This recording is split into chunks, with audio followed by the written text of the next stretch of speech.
Кривични пријави за насилните девојчиња и за нивните родители најави МВР. Откако јавноста беше згрозена од видеото на кое се гледа како две малолетнички тепаат 12 годишно девојче, а тоа клекнато на колена им се извинува. Во полициска станица биле повикани и неколку од децата, кои снимаат, навиваат и го поттикнуваат насилството. Ќутете кога ќе пука! Ќутете! Немилиот настан вчера во полиција го пријавила мајката на жртвата, а бил извршен и лекарски преглед на тепаното дете. Ќе бидат поднесени кривични пријави против оној кој што исполнува законски услови за истото, но и против родителите. Станува збор за кривична пријава насилство, кој што ќе биде поднесено и военно малтретирање и запуштање на малолетно лице. Со што ние ќе си ја сработиме работата како Министерство за внатрешни работи, како што сме ја сработеле работата и во рамки на другите случаи во минатото. Но очигледно дека она кое што го работи Министерството за внатрешни работи не е доволно.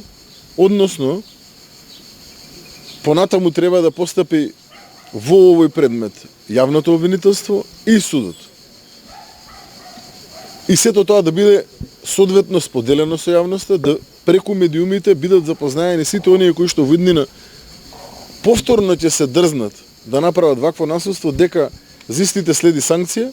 Посериозен пристап и построги мерки од страна на институциите кон врсничкото насилство за кое веќе одамна е вклучен алармот, поради се позачестените случаи, бара и адвокатката Маја Ристова.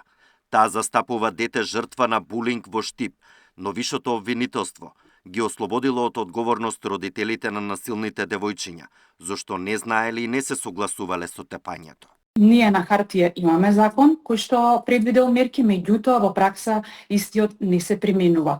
Како што кажав, мерките се благи и треба веќе конечно да се изрекуваат мерки кои што ќе има ефект, кои што го намалат насилството. Овие насилници никогаш повеќе да не го сторат, меѓутоа биде порака и до другите деца, малолетници, да не го прават истото.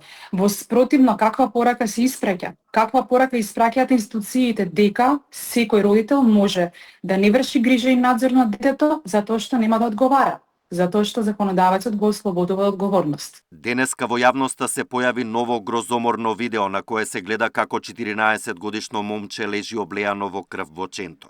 Од МВР соопштија дека настанот бил пријавен пред 10 дена, кога малолетник бил физички нападнат од 3 полнолетни лица, од кои едното му нанело повреда со остар предмет и се преземале мерки за расчистување на случајот.